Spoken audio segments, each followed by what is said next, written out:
Well, hello, welcome back to my channel. My name is Heather. My name is Heather. Thank you so much for stopping by today. Today is the first installment of a new series here on my channel. I don't really know what I'm going to call it in the future, but for right now I'm calling it a book rec and a mysterious case or mysterious story series.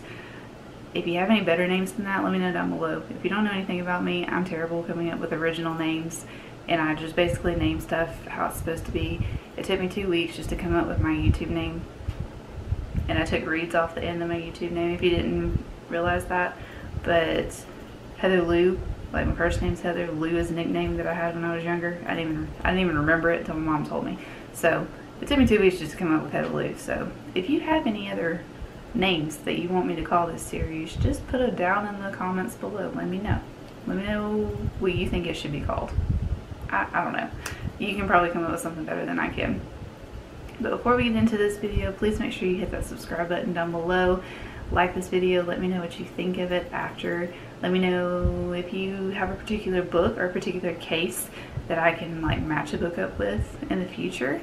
I do have a few other stories, other book recommendations up my sleeve. I'm in the process of researching another mysterious case as of right now. Started working on it last night. I'm super excited about it because it's more of like a true crime case. But anyways, let's get into it. So the book recommendation that I have for you is called The Lost Village, and it's by Camilla Sten.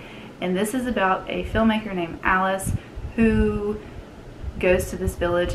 The village is literally called the Lost Village because all of the people that lived in this village left or vanished. They don't really know what happened to them. They were there one day and the next day they weren't. So they don't know what happened. The only people that were left in the village was a woman that had been stoned, and she was left in like the city center, the circle or whatever, and then an abandoned newborn baby. Those were the only two people that were left when the police finally came and saw that nobody was left in the village because nobody had heard from anybody. So Alice, being a descendant of someone who was in the village, decides that she wants to try to find out the truth of what happened to the village people. Why did everybody just vanish all of a sudden? So she decides to gather a small crew of friends to help her film this documentary that she wants to put out into the world, because she is a filmmaker, producer, director. I don't really know the terminology for those, but she wants to create this documentary to get her name back out in the filming industry.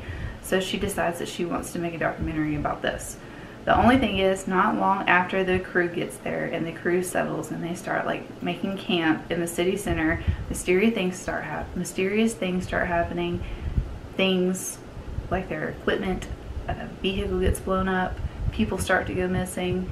They don't know what's going on. They don't know if things are real or if they are imagining it, because if I didn't mention this before, people obviously think that this village is haunted because, you know, everybody just like up and left and they don't know where anybody went.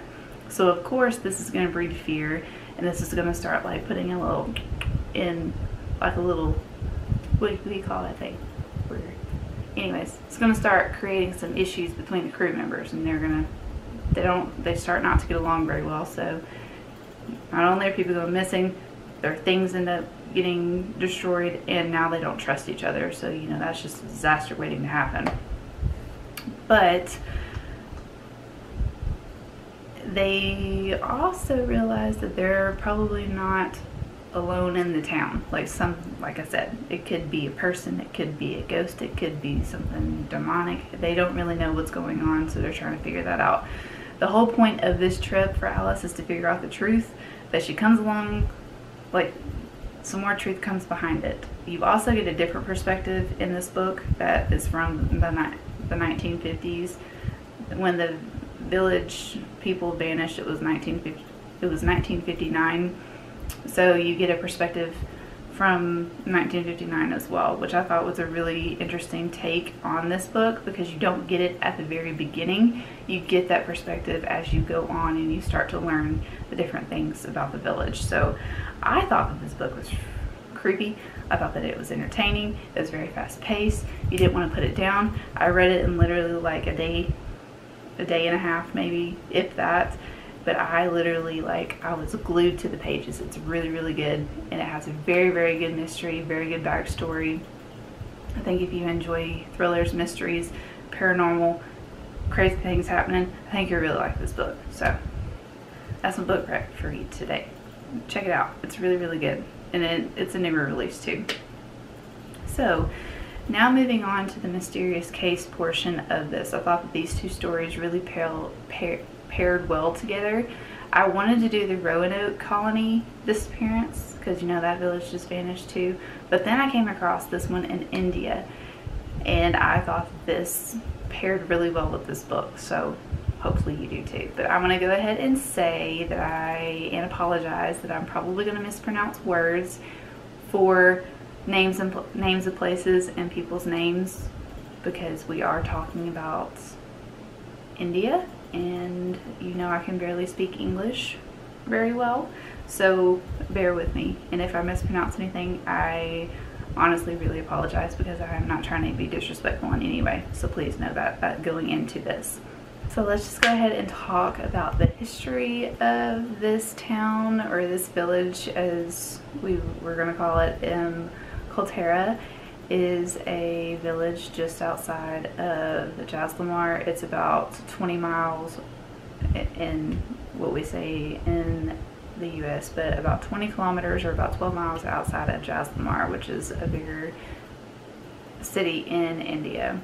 And Kuldhara was originally inhabited by Paliwal Brahmins, and these people migrated from the Pali region to settle down in this small village of Kuldhara. The history books also state that a Brahmin man from Pali named Kadhan was the first person to settle in Kuldhara, and he also dug a pond.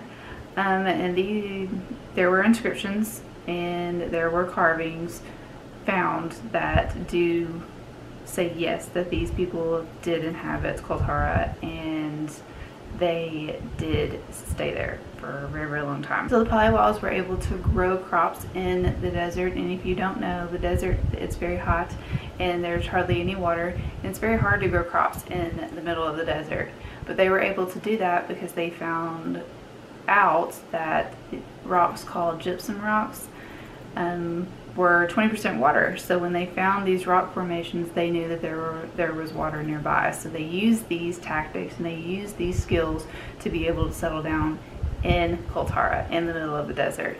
And they also used these skills that they knew to how to grow crops to be able to trade with the other surrounding villages. And they did this for about 6 centuries. So they were very successful with being able to grow crops in the middle of the desert, and they were also successful using those skills to further be able to survive in the middle of the desert as well. I thought it was interesting. I found a study that was conducted that also studied like the economical status of Kuldhara, and it was, in this study, basically it said that the poorer people lived at the very front of the village based on like the housings and the different buildings that were at the front of the village. And as you went back into Kuldhara, there are also like buildings are bigger and they're more extravagant. So they theorized that poor people lived at the front, and then more, what would you call it, people that had money, people that were more wealthy lived in the back of the village. I just thought that was interesting, and I just wanted to also point out that I will link all of the resources and research and studies and everything that I find down in the description box, so you're more than welcome to check those out if you'd like. There are some theories as to why these people just up and left, because if I did not mention before, which I don't remember if I did or not, but I'm going to say it again, these people that lived in Kuldhara just up and vanished one night. They don't know where they went, which is why I purposely put this mysterious case with The Lost Village by Camilla Sten, which you really need to read if you haven't. But anyways, getting back to this. So there are 3 major theories as to why the people of Kuldhara just up and left, and one of them suggests that they ran out of their water source. So the pond that was dug it just ran out of water. So of course you have to have water to survive, and they didn't have water to survive, so that's why they left in a hurry. They up and left, all of them. Another theory still talks about the water, but it has a more sinister story behind it, and this second theory talks about that people who invaded this village possibly could have poisoned the water supply by throwing animal carcasses in the water that the people in Kuldhara, I don't know why I keep calling it Kuldhara, but Kuldhara, sorry, that they drank out of and that they got their water out of, so of course they had to leave.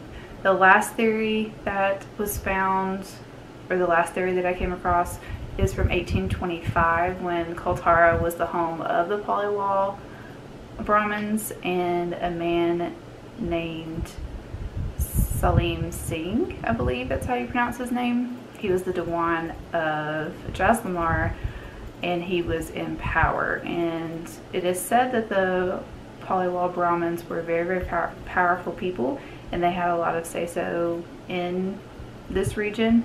So him, Salim Singh, being in power meant that he could do whatever he wanted to do with the Kuldhara people as well. And he was known for his unfair taxing collections. So he collected taxes from people, and he did it in dirty ways. And while he was in power, he spotted a beautiful woman who was the daughter of the village chief, and he said he wanted her, and he set his little eyeballs on her. If he can't have her, nobody will.